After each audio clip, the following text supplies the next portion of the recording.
Ya estamos ahora en vivo.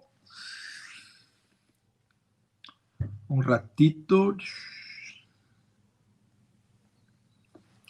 Vamos lá. Hola, A mis mi amigos, seguido. buenas noches. Que primeiro hablo um pouquinho em português.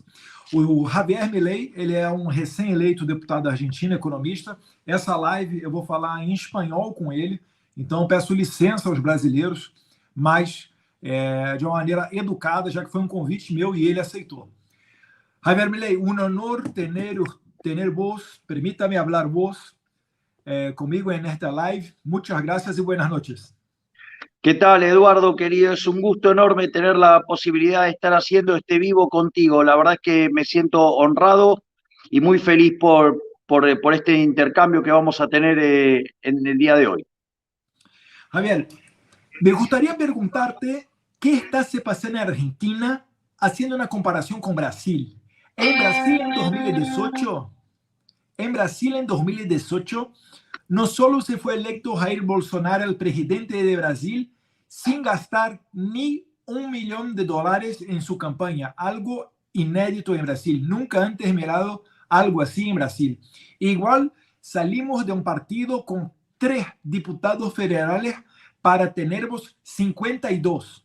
Y también yo cambiéme en el diputado federal más votado de la historia de Brasil, con casi 2 millones de votos.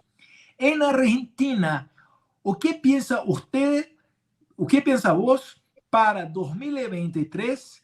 Y también, por favor, podría hablar un poquito de cómo se fueron las elecciones del año pasado, cuando vos, por la primera vez, se candidató y se fue elegido diputado federal nacional.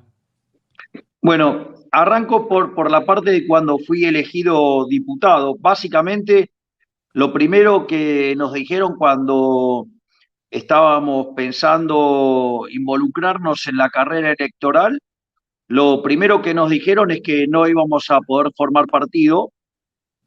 La realidad es que terminamos con 3 partidos en una alianza.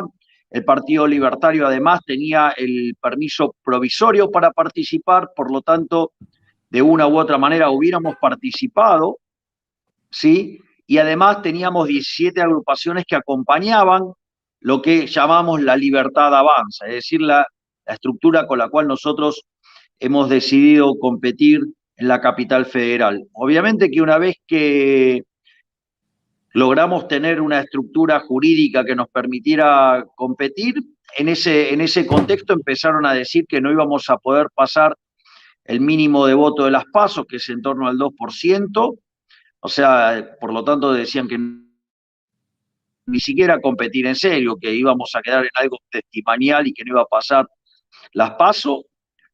Y bueno, no solo que pasamos las PASO, sino que además nos decían después que no íbamos a poder superar al voto en blanco, después nos dijeron que no íbamos a poder superar al voto de la izquierda, y después dijeron que prácticamente era un milagro si llegábamos a tener un registro del orden del 6-7%, con lo cual casi quedaban por descontado que en el mejor de los mundos íbamos a tener un único legislador porteño y que no íbamos a llegar a tener un diputado nacional. La realidad es que al final, cuando fuimos a las PASO, terminamos sacando 13% de los votos. De hecho, sacamos más votos que la propia estructura liberal que había construido el gobierno de la ciudad para intentar claramente perjudicarnos en una estrategia artera y maliciosa y malintencionada, obviamente, del gobierno de la Ciudad Autónoma de Buenos Aires, a punto tal que en la interna de ellos, en lugar de debatir entre ellos, básicamente se dedicaban a agredir a la Libertad Avanza, pero muy especialmente a mi persona.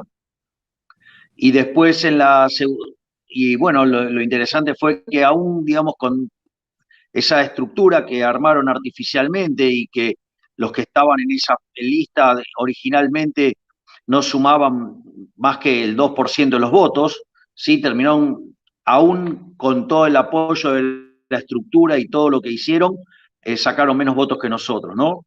Y entonces a partir de ahí nosotros empezamos a empezar a construir lo que era básicamente la elección. Terminamos sacando 17% de los votos, eso implicó que tuvimos la posibilidad de ingresar a la Cámara de Diputados, Victoria Villarruel y yo. Estuvimos muy cerca de concretar la llegada de un tercer diputado nacional, y conseguimos que 5 legisladores porteños se sumaran a la Cámara. Y bueno, entonces ahí empezaron a operar con que, bueno, iban a tratar de diluirnos en la Cámara de Diputados, de invisibilizarnos. Y bueno, y sin embargo, a pesar de eso, empezamos a hacer un trabajo, digamos, que se fue dando espontáneamente. Creo que hubo un evento que generó un disparo de adhesiones que tiene que ver con el caso de lo que ha sido el sorteo de la dieta, que era una de las promesas de campaña. Hoy, por ejemplo, en dicho sorteo ya hay 2,5 millones de personas anotadas, o sea, todos los meses nosotros vamos sorteando lo que es mi dieta, o sea, mi sueldo como diputado, incluido además los gastos, porque hay gastos de traslado, viáticos y todo ese que se llaman movilidad, y también lo ponemos a disposición de la gente, digamos, en este sorteo. Y El la verdad es primero que que también ganó se fue un kirchnerista, ¿cierto? el primero que lo ganó fue un kirchnerista, efectivamente. Fue una muy, muy linda experiencia, porque básicamente lo que decía este muchacho era que por lo menos, o sea, si bien él no me había votado, o sea, no adhería a las ideas de la libertad, Sí. él lo que sí mencionó es que valoraba el hecho de que un político había hecho una promesa y la había cumplido. Y nosotros a lo largo desde que estoy en la Cámara de Diputados, hemos sorteado todos los meses el sueldo, o sea, la dieta. Este mes obviamente lo vamos a volver a hacer y vamos a seguir haciéndolo hasta que yo siga estando en la Cámara de Diputados. Es decir, porque quizás para lo que es el año que viene, quizás si soy electo presidente, dejo la Cámara de Diputados para pasar a asumir como presidente, que aparte me encanta decirles estas cosas porque se ponen muy nerviosos, se ponen, les agarra. Sí, no, no sabes cómo se ponen, o sea, hacen operaciones mediáticas, mienten sobre mi persona, mienten sobre eventos, o sea, es verdaderamente escandaloso lo que hacen. Pero al margen de ello, la verdad es que empezamos a tener un crecimiento muy importante. Hoy, básicamente, lo que estarían mostrando las encuestas que andan dando vuelta, primero es que estamos en condiciones de entrar al balotaje, o sea, en una segunda vuelta, y la realidad es que si ingresamos a la segunda vuelta, estamos convencidos de que vamos a llegar a ganar las elecciones, o sea, voy a ser el próximo presidente de la Argentina. Básicamente porque hoy soy el político que tiene mejor imagen de la Argentina, ¿sí? Además, en los segmentos que están más fuerte la presencia de los jóvenes, llámese el primer y el segundo cuarto etario, la diferencia frente a quien viene segundo en ese segmento etario es de más de 20 puntos, ¿sí? Entre 20 y 30 puntos según sea el primero o el segundo segmento etario. Estamos segundos en el tercero y terceros en el cuarto. Por otra parte, tenemos un alto grado de adhesión en el norte del país, que es el sector más vulnerable de la Argentina. Y bueno, y nosotros hemos, de hecho, cuando fue la elección de la capital federal, nosotros tuvimos las mejores performances y desempeño en lo que son los barrios más vulnerables. Y te imaginarás que a partir de esto, la casta política empezó a decir que empezó a menospreciar el trabajo que nosotros hacemos, a decir que esto es solamente un enojo, y lo que no se dan cuenta es que ya van casi 39 años que están en el poder, casi 40, hay personas que han estado 15, 20, 30 años en el poder y que no han hecho nada por mejorar la vida de los argentinos, sino todo lo contrario, los argentinos estamos cada vez peor, básicamente los únicos que progresan son los políticos, y la realidad es que eso en el sector privado no podría pasar. Si vos en el sector privado durante 6 meses haces las cosas mal, sos despedido.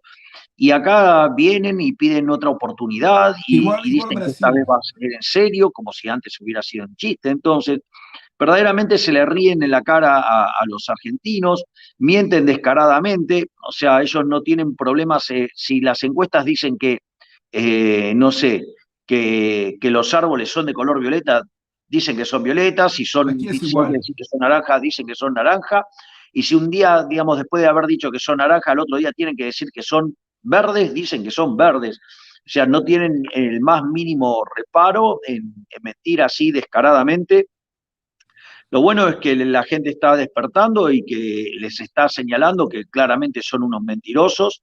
Por ejemplo, una de las expresiones políticas dijo que para más o menos nivelar el discurso con nosotros, empezaron a decir que ellos no iban a subir los impuestos, cuando en realidad podrían haberlo bajado, ¿no? Porque, digamos, manejan, por ejemplo, el gobierno de la ciudad, lo cual no lo hicieron y además después de las elecciones lo subieron. Por lo tanto, lo que tenemos es que básicamente les mienten descaradamente a la gente está tomando conciencia de ello y la verdad es que estamos muy contentos porque en cada uno de los lugares que vamos del interior del país tenemos niveles de adhesión absolutamente impensados para lo que es las convocatorias de políticos. De hecho, el otro en la provincia de Mendoza, fuimos en un ciclo que nosotros llamamos Libres para Aprender, y fuimos a dar una clase de economía, una clase sobre dolarización, y la concurrencia se estima que estuvo entre 15.000 y 20.000 personas. Por lo tanto, me parece que, digamos, y cada vez que vamos a algún lugar se generan estos efectos. Entiendo que no son las convocatorias de las dimensiones que hay en Brasil, pero también, digamos, el No, tamaño pero de la está población en grandioso. Brasil es muchísimo más grande. Eh, pero la verdad que estamos muy contentos y bueno, nada, y ahora estamos soportando los embates de Juntos por el Cambio. De hecho, hicieron un comunicado básicamente muy fuerte en contra de mi persona, o sea, pero lo mencionaron así explícitamente. Los que dicen que estaban ahí, digamos, esto fue un acuerdo impulsado básicamente por el jefe de gobierno de la Ciudad Autónoma de Buenos Aires y la Unión Cívica Radical. Lo primero que hay que decir es que, digamos, le cerraron la puerta a alguien que nunca pidió entrar, ¿no? Después es un símbolo de debilidad, ¿no? Porque la verdad es que si creen que una persona sola puede romper un partido, lo que están mostrando es una fragilidad enorme, una debilidad institucional impresionante. Por lo tanto, si creen que siendo tan débiles, la verdad es muy difícil que entonces puedan parar al kirchnerismo. Y de hecho, entonces, o ellos Sí. son muy débiles o yo soy muy poderoso, y la verdad que si soy tan poderoso no me enteré. Después hay algo que es Es que muy interesante, ellos porque tienen ellos, miedo de quien habla la verdad. La exactamente, verdad es el más malo que se puede hacer contra los zurdos es hablar la verdad. Con la verdad se va exactamente. lejos, lejos. Está Claro, hablando, me está me recordando un montón, y está me recordando un montón a la historia de mi padre, que es la prensa atacando, los zurdos también atacando, cuando no hay más la vergüenza de mentir adelante de los otros. Cuando estas cosas están se pasando, es señal de que nuestros enemigos están quedándose desesperados, porque no sabe más o qué hacer para acabar con usted. No sabe si te ignoran, se dejan de lado, o entonces empiezan a atacarte para decir que es... Aquí en Brasil se pasó un montón, que somos racistas, nazistas, fascistas, bueno, misóginos, sexistas, todo esto, de y no hecho, adelantó de nada. de hecho, te cuento, Eduardo, que por ejemplo, bueno, al margen de que lo que se transmite desde ese comunicado es que verdaderamente no quieren que compita, porque evidentemente les molesta si estoy adentro, les molesta si estoy afuera, en realidad lo que les molesta es que verdaderamente compita. la verdad que esa actitud no es muy propia del sistema democrático, porque yo estoy compitiendo con las reglas del sistema democrático. Además usan términos que son muy denigrantes para los seres humanos, porque dicen que yo les robo los votos a ellos, como si ellos fueran los dueños de las personas. O sea, parece que no se enteraron que en Argentina, en la Asamblea de 1813, abolió la esclavitud y que claramente no somos esclavos de los políticos, pero ellos evidentemente creen que son los dueños de la gente, lo cual también muestra algo muy, muy autoritario, ¿sí? Muy denigrante para las personas, pero también, o sea, y como vos bien dices, Eduardo, obviamente hay todos tipos de ataque, es decir, dicen, bueno, de hecho, durante lo que fue el proceso electoral, una de las facciones que tenía dentro Juntos por el Cambio se dedicaba a agredirme y a tildarme de nazi, ¿sí? Lo cual además en Argentina es un delito porque implica una banalización del holocausto, que implica además desconocer que Argentina es uno de los 50 países que firmó el IRJA, y eso además, o sea, lo hicieron con la complicidad, por ejemplo, de algunos periodistas, comunicadores, donde yo, por ejemplo, en este momento estoy en juicio con 5 periodistas por banalizar el holocausto. O sea, yo no los demando básicamente por las aberraciones que dijeron sobre mi persona, sino que los demando por banalizar el holocausto, lo cual es gravísimo, más allá de la agresión sobre mi persona. Ese tipo de agresiones han continuado, o sea, de hecho, mirá, te cuento, algo que me pasó hace una semana, un día domingo estoy dando una entrevista para obviamente un medio muy afín al gobierno de la ciudad de Buenos Aires, y nada, entonces me empiezan a hacer una nota extremadamente agresiva, donde todo el tiempo me estaban provocando, agrediendo, y de hecho se enojaban porque yo no me enojaba, entonces me recriminaban que no me enojaba, entonces me hablaban, bueno, pero usted antes se enojaba, y entonces me empezaban a recriminar sobre cosas que habían pasado en el pasado, sin, digamos, contextualizar por qué pasaron las cosas que pasaron en el pasado. Eh, y después, vos sabés que 3 días después me hicieron una nota idénticamente igual, con las mismas preguntas, con el mismo tipo de agresiones. Es decir, que hasta, digamos, o sea, lo que uno se da cuenta es que había una bajada de línea para hacer, digamos, el mismo tipo de preguntas, el mismo tipo de provocaciones y el mismo tipo de agresiones. Y la realidad, digo, yo también esto lo conté y me gustaría contarlo ahora para que la gente lo sepa. En general se suele perseguirme y atacarme por lo que pasaba cuando yo iba a un ciclo que se llamaba Intratables. La realidad es que durante ese ciclo, cuando yo empecé a hablar de liberalismo, en Argentina decir que uno era liberal era una mala palabra. O sea, literalmente, entonces me encontraba en paneles discutiendo con 10, 15 personas. Además, los kirchneristas tienen una metodología de ensuciar los debates que consta básicamente en hablar cuando uno está hablando. Básicamente lo que hacían era hablar entre 4 y 5 personas arriba mío. Por lo tanto, la única forma que yo tenía de poder seguir el hilo y escucharme a mí mismo era subir el tono de voz.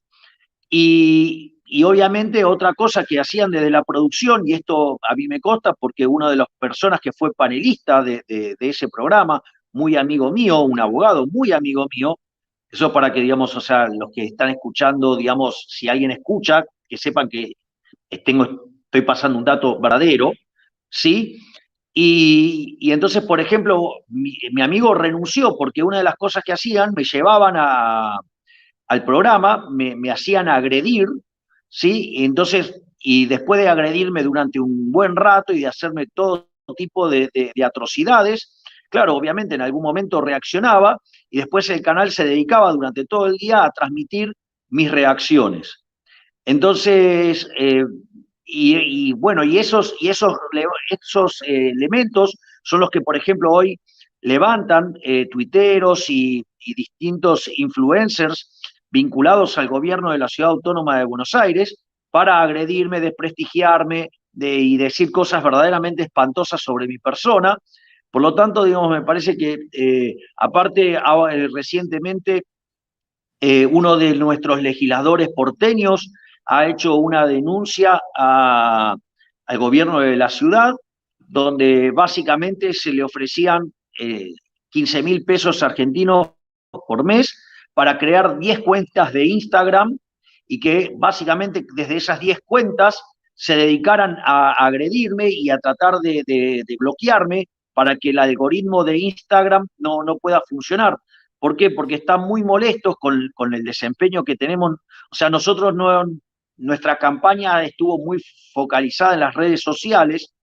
Para que tengas una idea, nosotros cuando subimos un reel, o digamos, podemos tener cerca de 800.000, 900.000 reproducciones, que vendría a ser el equivalente de cerca de 8 o 9 puntos de rating, cuando los ratings de televisión son muy magros actualmente.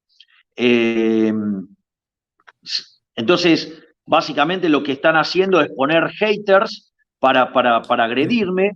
Esto pasó en un local de loterías en la ciudad autónoma de Buenos Aires, y justo era el barrio de uno de los legisladores porteños nuestro, y era testigo cuando estaba escuchando eso. También hay que tener en cuenta lo oprobioso que es lo del jefe de gobierno de la ciudad autónoma de Buenos Aires, utilizando las redes sociales para convocar a influencers para que se sumen al gobierno de la ciudad, que obviamente después eso lo utilizan para agredir a los opositores. Y además, recientemente se conocieron algunos videos de un periodista que básicamente lo que hace es contar que el jefe de gobierno los llamaba para darles pauta. También contó que había muchos periodistas también esperando para eso. Dijo también que efectivamente muchos recibían pauta, y que además también señaló en una charla en Miami que le habían ofrecido parte de los ingresos de manera legal y parte de manera ilegal. Y bueno, o sea, misteriosamente no hay ningún juez que tome cartas en el asunto, porque básicamente lo que se está haciendo es utilizar recursos públicos para perseguir a opositores y para instalar la figura del jefe de gobierno de la Ciudad Autónoma de Buenos Aires como un presidenciable, mintiendo sobre su imagen, o sea, mintiendo sobre su alcance, mintiendo cómo, digamos, o sea, la recepción que tiene cuando la gente lo ve y cuando, digamos, o sea, de los impactos que tiene. De hecho, por ejemplo, mi cuenta Hoy en día, de TikTok, hoy en sí, día, que es muy gracias a Dios, reciente. tenemos internet. Claro, Poner... por ejemplo, si ustedes se fijan, yo tengo TikTok hace no más de 3 meses y ya soy el segundo político con más TikTok, y lo que tiene también de característica mi TikTok es que tiene muchísimas más reproducciones que cualquiera de las de estas personas, que además, o sea, ponen recursos públicos para fomentar su imagen y su presencia. Por lo tanto, estamos en una situación verdaderamente escandalosa. En algunos casos, sinceramente, lo que ocurre con algunos comunicadores es verdaderamente un escándalo. Mienten, no tienen Milei, ningún tipo de problema de mentir sobre mi persona. Esa es una duda que tengo yo. ¿O qué está haciendo el gobierno de Alberto Fernández o de Cristina Kirchner, no sé quién tenga el poder, y qué está haciendo sobre regulación de los medios, de las medias, regulación de la prensa o de la internet? ¿Hay alguna ley de Alberto Fernández hablando sobre esto? A ver, primero, digamos, las cosas que yo estoy señalando no son, digamos, operaciones que esté armando el gobierno nacional, sino que lo está haciendo No, el sí. gobierno de la Ciudad Autónoma de Buenos Aires, porque el jefe de gobierno de la Ciudad Autónoma de Buenos Aires tiene pretensiones presidenciales y se dedica a ensuciar a todos aquellos que podrían complicar su carrera presidencial. Y por otro lado, o sea, hay una cuestión de índole patológica del oficialismo, es decir, con los kirchneristas. Una de las cosas por las cuales yo decidí ingresar en política es porque, por ejemplo, el actual diputado nacional, Leandro Santoro, que no sé si sigue siendo o no asesor del presidente Alberto Fernández en temas de comunicación, básicamente lo que hacía era pedir la censura de los liberales y los libertarios, y básicamente el foco que hacía era especialmente sobre mi persona. Por lo tanto, ya sea por un lado, porque trata de buscar de amordazar los medios, de regularlos, de ponerlo en el formato para que digan lo que ellos quieren, que es el caso, digamos, del kirchnerismo. Lo que pasa del lado de Juntos por el Cambio no es muy distinto. Lo que sucede es que lo hacen mediante el uso de fondos públicos. Es decir, tratan de comprar voluntades, concretamente. Milei, me gustaría de poner aquí un video de 1 minuto y medio que habla un poquito de la historia de Argentina, que se fue producido por una empresa brasileña llamada Brasil Paralelo, y está muy bueno, disponible gratuitamente en YouTube. A ver. A Europa da América Latina. Calma aí, calma aí. A Europa da América Latina. Assim, a Argentina era vista por todos os países. Sinônimo de luxo, alta cultura e moeda forte. Os argentinos viram seus valores e sua economia sumirem diante de seus olhos. Desvalorização da moeda, mercados vazios, fome generalizada e um país trancado com mais de 40%. Só que o plano fracassou.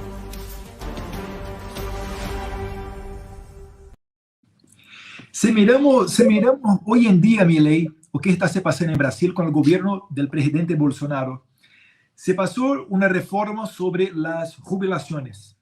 Está haciendo privatizaciones. Redució en más de 600 productos los impuestos. Y algunos de ellos, como por ejemplo el gas de cocina que utilizamos en la cocina, está con 0% de impuestos federales. ¿Por qué Argentina no está caminando por este mismo camino? Porque Brasil en 2019, por ejemplo, fuimos el 4º país del mundo a más recibir inversiones internacionales. Y ahora tenemos un proyecto para más de 200 billones de dólares para los próximos años, solo hablando de infraestructura. ¿Por qué Argentina insiste en hacer o que los zurdos como Lula da Silva en Brasil hablan, control de precios? ¿Por qué Argentina no se va adelante por el camino de dar la libertad una vez que el socialismo ya fracasó? Bueno, yo eso desarrollé una explicación al respecto, que es lo que yo llamo el modelo de la casta. ¿Sí? El modelo de la casta, que es una clase privilegiada, es decir, los políticos, básicamente se estructura sobre un concepto que es donde hay una necesidad, nace un derecho. Ahora, el problema es que esos derechos hay que pagarlos y los recursos son finitos. Por lo tanto, nos encontramos frente al problema de las necesidades infinitas y los recursos finitos, situación que el mercado, ¿sí? Los individuos lo resuelven vía el sistema de precios, o sea, vía la economía de mercado, digamos, con el sistema de precios. En cambio, el Estado lo resuelve por la vía violenta, que es vía el gasto público, que para hacer ese gasto público redistributivo, básicamente necesita antes robarle ese dinero a alguien, que son los impuestos. En ese contexto, ¿sí? Lo que se genera son situaciones de, digamos, como las necesidades son infinitas, siempre hay que se está clamando por un nuevo derecho y eso se manifiesta en una nueva crisis fiscal. Entonces, primero, digamos, cuando uno, digamos, o sea, lo primero que hacen los políticos es recurrir al endeudamiento. Algo profundamente inmoral, porque quiere decir que la fiesta de hoy la estaría pagando nuestros hijos, nuestros nietos, aquellos que no votaron y gente que no nació, con lo cual es profundamente inmoral, pero claramente en algún momento el financiamiento se corta y entonces aparece la crisis de deuda. Básicamente en ese contexto Argentina, de hecho, es el defolteador serial más importante de la historia moderna. Hemos superado a Ecuador y vamos camino a volver a repetir esta mala historia. La otra, una vez que se quedan sin financiamiento de deuda, los políticos recurren a lo que es el financiamiento monetario.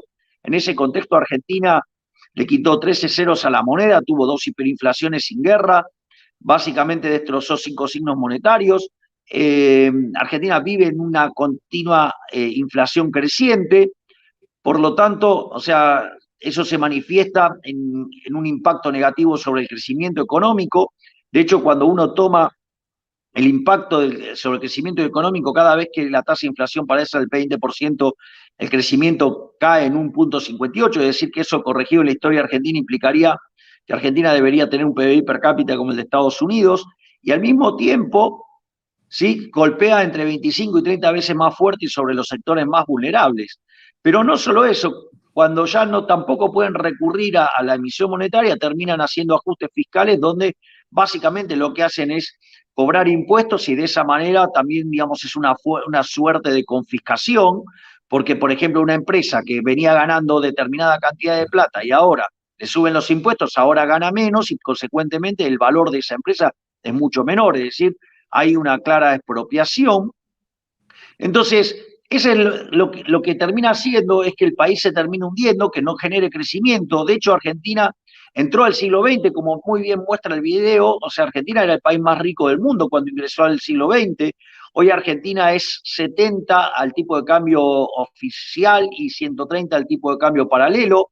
Argentina desde inicio del siglo XX hasta hoy tuvo básicamente 17 crisis, donde 15 de estas fueron de origen fiscal. A partir de la segunda mitad del siglo XX, Argentina la mitad del tiempo vive en recesión. Por lo tanto, digamos, o sea, estamos frente a un caso verdaderamente escandaloso. Es más, es muy escandaloso el tema de la pobreza y la indigencia. En Argentina, el 10% de la población no le alcanza para comer. Es decir, que estamos hablando cerca de 4,5 millones de personas, 5 millones de personas, que no les alcanza para comer, pero la realidad es que Argentina produce alimentos para 400 millones de seres humanos y con la presión que hay en el campo, que es del 60%, básicamente el Estado se lleva el alimento de 240 millones de seres humanos y no puede ser que en Argentina, ¿sí?, 5 millones de personas no puedan comer. Es decir, y eso, digamos, también tiene consecuencias en términos de pobreza. La pobreza hoy estaría ya por encima del 40%, después de tener dos índices de inflación, digamos, que van a ser muy fuertes, o sea, fue muy fuerte el del mes pasado, y se espera que lo que corresponde al mes de abril también sea muy fuerte. Por lo tanto, en este sentido, Argentina es un modelo que lo que hace es generar multiplicidad de pobres, o sea, multiplica pobres todo el tiempo, y los únicos que progresan acá en Argentina son los políticos. Una de las cosas que más irritó a la casta política, motivo por el cual intentaron medios para hacerme echar de la Cámara de Diputados, o también en algún momento hablaron de impulsar proyectos para limitar lo que yo hacía. Básicamente, una de las cosas que se mostró es que un diputado, que es un representante del pueblo, no solo que gana más que el individuo promedio, sino que gana mucho más que el individuo mediano, que es, por las características de la función de distribución del ingreso, el nivel mediano está, digamos, es una log normal, un H cuadrado. Eso significa que el nivel del ingreso mediano está por debajo del promedio. Y aún así, siendo que los diputados ganan tanto más que el individuo mediano, ¿sí?, está claro que el nivel de vida que llevan no está acorde a lo que ganan. Por lo tanto, digamos, una de las cosas que sucedió con el sorteo de la dieta es dejar en evidencia que los políticos argentinos, al menos los que se quejaron tan fuertemente del sorteo de mi dieta, está claro que son unos corruptos y unos ladrones, porque evidentemente lo que estoy haciendo es dejarlos en evidencia. Perfectamente. Mira, hablando de esto, de los ganaderos y de los hacienderos, estos son tipos de personas que apoyan un montón al presidente Bolsonaro. Pero en Argentina hay noticias que llegan a Brasil como esta. Primero que si se nota la fecha, poco a poco se van saliendo noticias como esta. Empezó desde arriba. Gobierno de Argentina prohíbe exportaciones de carnes durante un mes. Eso se pasó en mayo de 2021. Después aquí un poco más en el medio, Argentina prorroga por 2 meses restricciones a la exportación de carne de gado. Agosto de 2021. Medida se fue anunciada por el presidente Alberto Fernández para evitar una alta en el precio de la carne. Y por último tenemos Argentina mantiene suspensión de exportación de tipos de carne hasta el final de 2023. ¿Qué crees que cómo se va a acabar estas políticas? ¿Cuál es la realidad de los ganaderos en Argentina y o qué son las protestas del campo?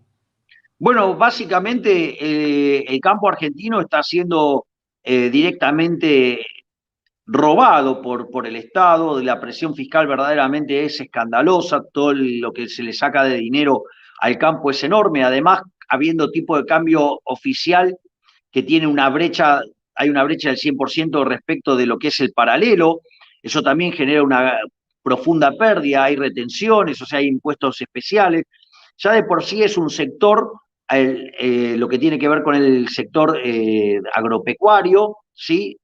Que básicamente lo castigan muy fuertemente. Pero no solo eso, hay una cuestión adicional ahí, y es que porque, ¿qué es lo que pasa? Al haber inflación y los argentinos consumir mucha carne, entonces creen que la forma de bajar la inflación es controlando el precio de la carne. La realidad es que cuando controlan precios, eso es equivalente a una expropiación, sí, es un cercenamiento de las libertades individuales, es un ataque a la propiedad privada, consecuentemente eso es un robo. El gobierno siempre tiene a mano una amenaza que es la ley de abastecimiento, ¿sí? Que es obligar a los productores a producir al precio que se le da la gana al Estado. Pero no solo eso, sino que además esto tiene muchas complicaciones porque tiene que ver con un mal diagnóstico que tiene en general los gobiernos populistas. Y este mal diagnóstico lo tuvo tanto este gobierno como el gobierno de Macri, porque yo hace días subí un video sobre la inflación y la señora Cristina Fernández de Kirchner, el señor Horacio Rodríguez Larreta, la señora María Eugenia Vidal y el señor Alberto Fernández dicen exactamente lo mismo, que el problema de la inflación es culpa de los monopolios, y es más, la ex gobernadora de la provincia de Buenos Aires dice que había mandado un estudio para ver, digamos, cómo le impactaba el dólar sobre los precios, y básicamente lo que estaba proponiendo era escrachar a los empresarios que habían subido los precios. Es decir, lo que estoy diciendo es que el problema no es solo el kirchnerismo, sino que del otro lado también son colectivistas, ¿sí? Adhieren a ideas equivocadas y a ideas vinculadas a la izquierda, ¿sí? Y no solo eso, sino que lo que vos te encontrás es que entonces, ¿para qué hacen este tipo de prohibiciones? Para que vos estés forzado a vender en el mercado doméstico. Y eso lo que hace es que transitoriamente el precio baje, pero después vuelve a subir. Es más, esto es tan así, es tan grosero. Hay un ejemplo que está en un libro de política económica de un economista argentino muy famoso, un gran profesor, que es Juan Carlos de Pablo, y lo cuenta así, modo de chiste, ¿no? O sea, dice que el presidente de la Nación lo llama al ministro de Economía y le dice, quiero que haga bajar el precio de la carne. Le dice, bueno, pero, ok, ¿y qué está dispuesto a hacer? Lo que sea. Digo, estoy dispuesto a hacer lo que sea con tal de que baje el precio de la carne. Y en ese contexto lo que dice es que a partir de mañana, después de las 24 horas, ¿sí? A todo aquel carnicero que se le encuentre, ¿sí? Carne en la carnicería va a ser degollado en la Plaza de Mayo. Entonces, claramente, todo el mundo empieza a vender la carne, el precio de la carne baja fuertemente. Obviamente, frente a semejante baja del precio de la carne, todo el mundo lleva en andas al ministro de Economía, porque había hecho que, de repente, hasta en algunos momentos, en algunos lugares, ¿sí? Sobre todo cerca de la hora de que empezaba a trabajar el decreto, o sea, había llegado a cero el precio.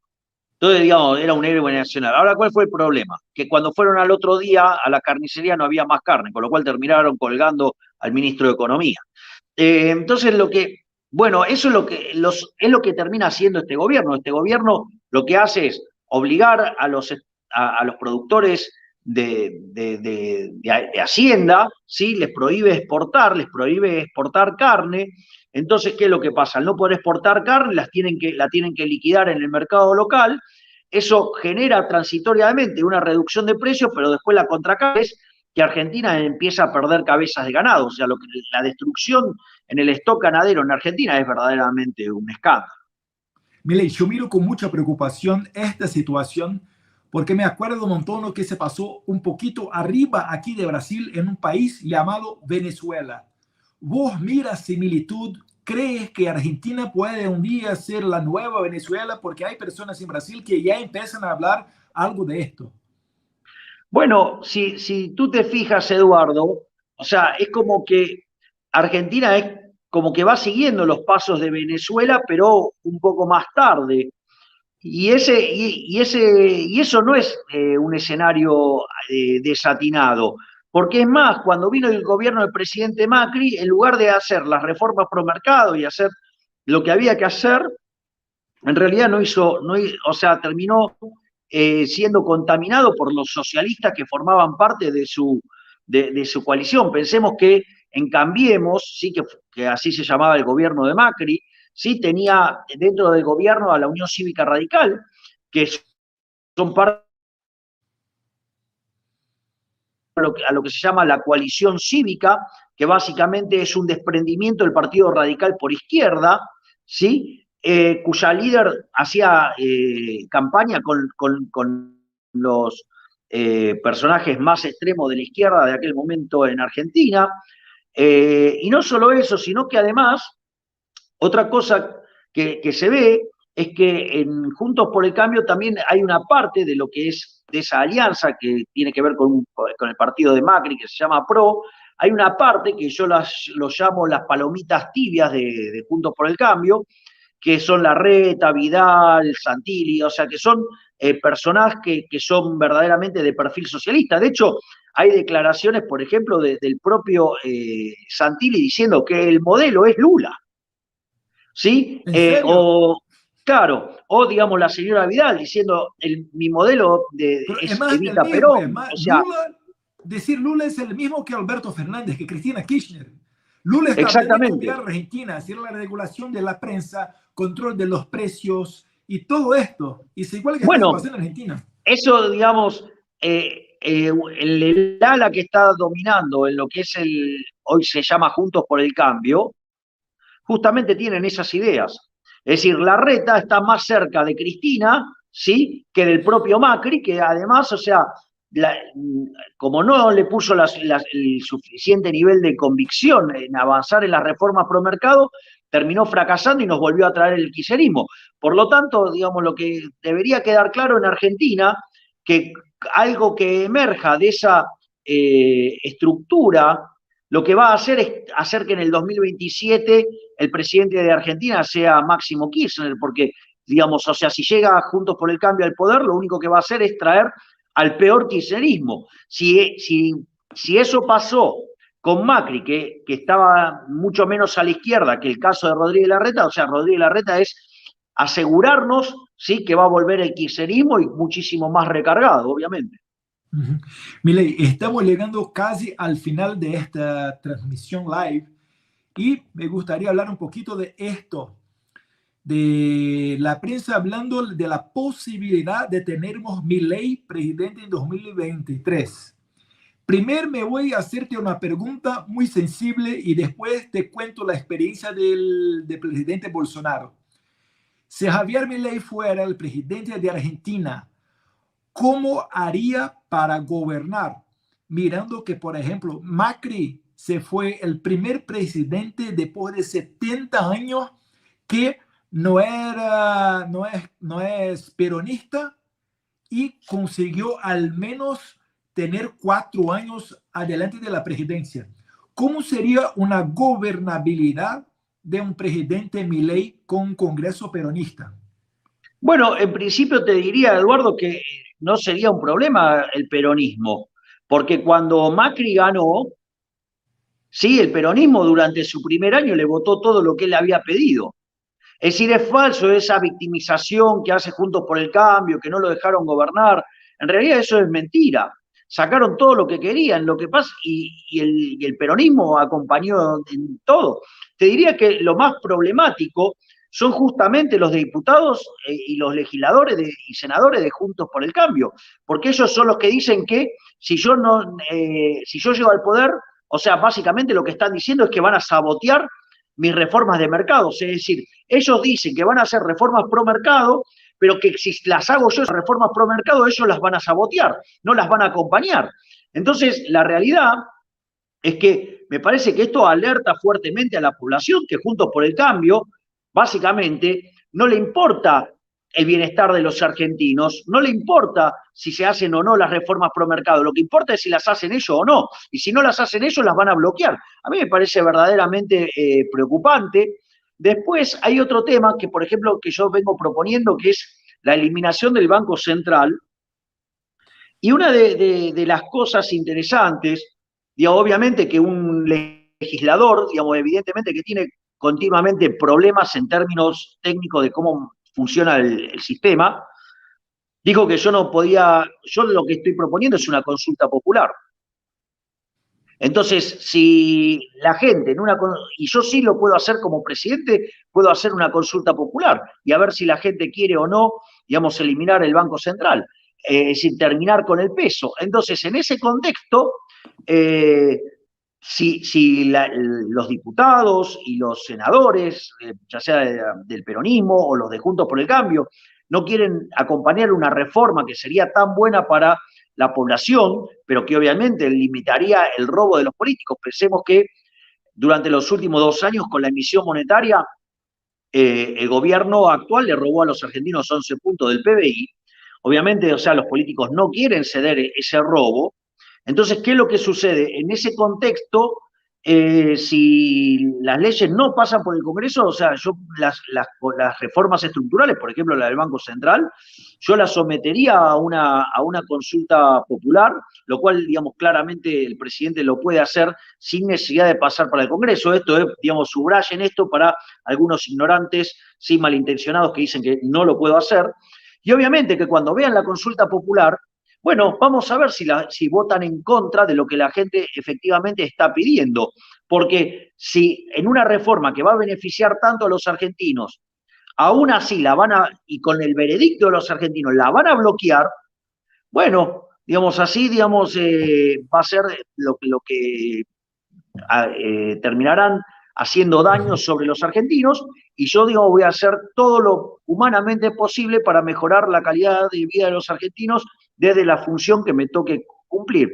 Entonces, la verdad es que a mí no me preocupa, o sea, yo no tengo ningún problema de exponer a la casta política cada vez que quiera robar a los argentinos. Así es que eso es lo que yo voy a hacer, voy a utilizar mecanismos que están dentro del sistema constitucional para digamos, para avanzar en las reformas que hay que hacer, porque acá hay una cosa muy importante, yo sé lo que hay que hacer, cómo hay que hacerlo, y además tengo la convicción, que es lo que no tienen el resto no, o sea, como en general, digamos, son tibios, son personas vinculadas a la política, digamos, tipos bastante oscuros y mediocres, entonces en general no avanzan en este tipo de cosas. Yo en ese sentido no tengo ninguna duda en lo que tengo que hacer y cómo lo voy a hacer, y tengo además la convicción, cosa que, por ejemplo, en el caso de Macri no se notaba que hubiera convicción, de hecho no la tenía.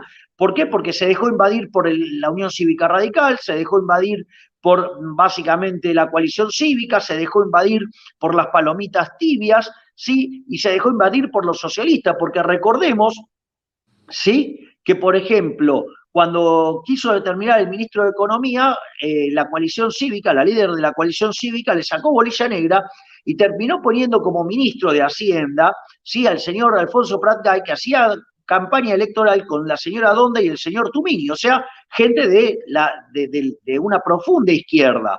Entonces, o tenía, por ejemplo, al señor Marcos Peña, que se ufanaba, ¿sí?, de que el gobierno de Macri era socialista, o tenía, por ejemplo, el caso de Jaime de Durán Barba, un marxista, ¿sí?, y decía que Macri era la nueva izquierda. Es decir, yo tengo la sensación que el ingeniero Macri tiene las ideas correctas, claramente es un liberal clásico, no es un liberal de las características que tengo yo, que soy un minarquista en la vida real y, digamos, y filosóficamente, o sea, soy un ácrata, es decir, un anarcocapitalista, pero al margen de esa situación,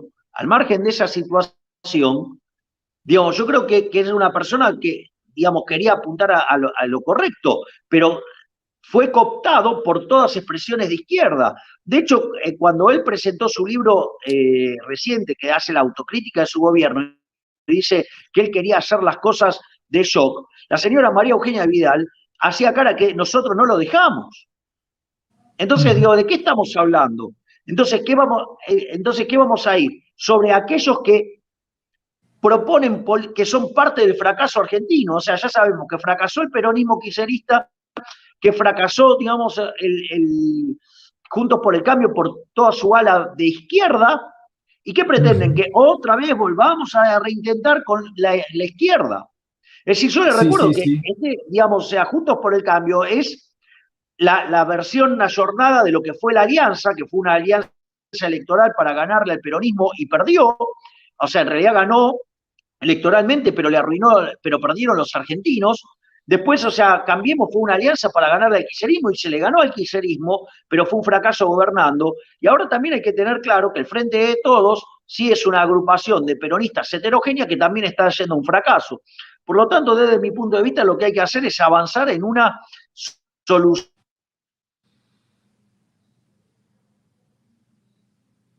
¿Por qué? Porque si no, en su defecto, después uno llega al poder y no tiene mandato. Entonces termina haciendo cosas que terminan arruinando la vida de la gente y la gente no sabe por qué. Entonces, digamos, o sea, para mí tiene que quedar de un lado los colectivistas, ya sea la Unión Cívica Radical, ya sea la Coalición Cívica, ya sea las palomitas tibias de Juntos por el Cambio, que todos esos queden con el kirchnerismo, que todos les gusta la intervención del Estado y meter el aparato opresor y represor del Estado en el funcionamiento de la economía, y que del otro lado queden justamente los que adhieren a las ideas de la libertad, digo, que respetan la libertad individual. Y en ese concepto ahí estarían los liberales, no los liberales que trabajan para la socialdemocracia del gobierno de la Ciudad Autónoma de Buenos Aires, porque eso no son liberales, en realidad son traidores, ¿sí? Además, porque en realidad trabajan para destruir cualquier expresión del liberalismo.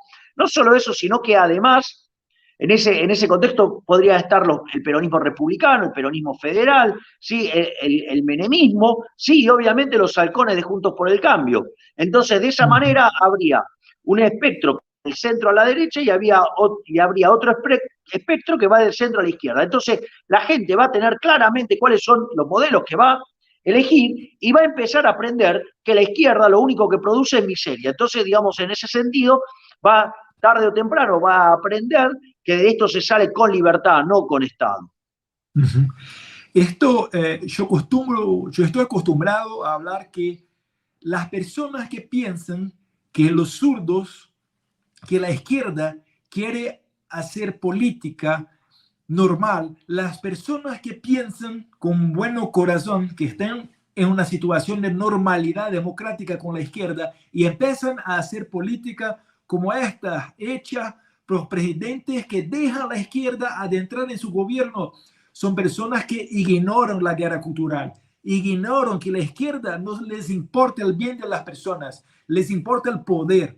Entonces no importa si hay hambre como pasa en Venezuela, les importa si tienen plata ellos. Entonces, exactamente, bueno, esa es la historia de todos los países socialistas. Venden un falso altruismo y en realidad lo que terminan generando es miseria en todos los lugares donde pisan. Sí, pero ¿qué son peor sí. ¿Qué estoy mirando de similitud de Argentina con Brasil? Y que yo creo que hay una chance muy grande de Javier Milei de que sea usted el próximo presidente de Argentina. Es que lo que está se pasando en Argentina es el mismo que se pasó en Brasil. Hay una crisis económica, hay problemas de corrupciones. Por ejemplo, Cristina Kirchner, hasta involucración con el asesinato de Alberto Nisman, hay la sospecha. Es un caso muy mal explicado. Y hay otra, es la Internet, la posibilidad de que las personas tengan sus propias opiniones, que no necesitan más, no hay más lo que llamamos en Brasil espiral del silencio, donde las personas miran la política por la televisión o por los grandes medios de comunicaciones y no hablan nada de las cosas que están se pasando en política. Y esos tres factores son los factores que permiten a personas, Milei, como vos, que inicialmente la prensa habla que es un loco, mira sus pelos, porque no se pueden hablar que son corruptos, y que llaman las cosas por sus nombres. Igualito se pasó con mi padre, es exactamente la misma cosa. Las mismas cosas. Los zurdos se van a poner un montón de procesos judiciales contra ustedes, pero al final la persona se van a mirar que está se pasando una injusticia y ojalá en 2023 Argentina tenga una nueva un nuevo camino, porque aquí en Brasil nosotros solo hablamos, mira, ¿cómo se puede un país tan rico como Argentina, que hace 100 años se fue casi que el número 1 del mundo en riqueza, está en una situación ahora que las personas están hablando que está más cerca de Venezuela do que de Estados Unidos? Entonces, yo miro mucha similitud y por último pregunto a usted, Milei. Yo miro a Bolsonaro como un conservador que caminó para el liberalismo clásico. Y usted, yo miro un liberal económico que se va dando pasos de acuerdo con las banderas conservadoras, como por ejemplo el tema de... Bueno, digamos, a mí me definen como paleolibertario, porque en algunas cuestiones, digamos, por ejemplo, como yo estoy en contra del aborto, se me define como un conservador, lo cual es falso, pero es un problema de cómo definen las personas. O sea, yo no me puedo hacer cargo de la ignorancia de las personas. O que iba a preguntarme es si vos mira similitud entre usted, Milei, y el presidente Bolsonaro. Sí, bueno, de hecho, digamos, es la idea de bajar los impuestos, de la idea de bajar el gasto público, y a mí hay algo que me parece muy interesante, es cortarle el financiamiento desde el primer día a la izquierda, para que no esté utilizando recursos públicos para contaminar a la población. Es decir, si quiere dar la batalla cultural, que la dé, yo no tengo problema, pero que la haga como lo hacen los demás, poniendo el cuerpo, no, digamos, robando el dinero de los pagadores de impuestos. Esto se pasó, Milei, antes de acabar. En Brasil teníamos como que hay un año en Brasil que pasaron de 500 invasiones de haciendas. Hay grupos organizados de izquierda que hacen invasiones en haciendas en Brasil. Hay años que se pasaron de 500. El primer año del gobierno Bolsonaro no fueron ni 10. ¿Por qué? Porque acabó esta cosa de financiamiento de organizaciones no gubernamentales y también el presidente Bolsonaro cambió las regulaciones sobre armas de fuego y ahora los hacienderos pueden caminar por toda su propiedad teniendo una arma, un fusil 5.56, una 12 o una pistola 9 milímetros. ¿Cómo es ese tema en Argentina? Hay invasiones de tierra también. Y bueno, de hecho en Argentina hay invasiones de tierra todo el tiempo, hay expropiaciones, hay avances sobre la propiedad privada todo el tiempo, hay casos que llegan a verdaderamente situaciones muy escandalosas, como ser el caso, digamos, de tierras en Neuquén, por ejemplo, con la comunidad mapuche. O sea, donde básicamente están reclamando terrenos que, digamos, obviamente que lo están haciendo justamente por una cuestión que tiene que ver con, saben que detrás debajo de esos suelos hay mucha riqueza y por eso, digamos, o sea, estos mapuches que son de dudoso origen, o sea, terminan avanzando sobre la propiedad y aparte cometiendo actos vandálicos y además muy violentos, ¿no? Entonces, lo que hay que tener en cuenta es que si por alguna cosa existe el Estado es básicamente para defender la vida y la propiedad y la libertad. Y entonces uno no puede estar dejando en manos de estos delincuentes la vida de sus compatriotas en caso de que decida involucrarse en un sistema con las características que tiene la Constitución argentina. Milei, muchas gracias. Estamos acabando aquí, llegamos a 1 hora de live. Muchas gracias. Y antes de acabar, me gustaría poner aquí, a ver, ¿dónde está? Un mensaje final.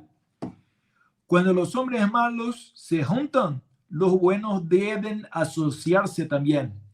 De lo contrario, se quedarán todos uno por uno en un sacrificio impiedoso y una lucha despreciable. Es una frase del Edmund Burke y que habla mucho sobre los zurdos que son muy organizados a nivel mundial. Y nosotros, que no somos zurdos, poco importa si libertarios o conservadores, el momento es mucho más para una unión, para derrotar a ellos, porque ellos representan comunismo, y comunismo en 100 años ha asesinado más de 100 millones de personas.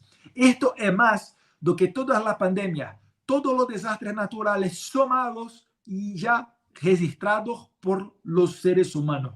Muchas gracias, Milei. Gracias a ti, Eduardo, un gusto enorme, un placer enorme, un gran abrazo para ti y obviamente para toda tu familia y especialmente para tu padre.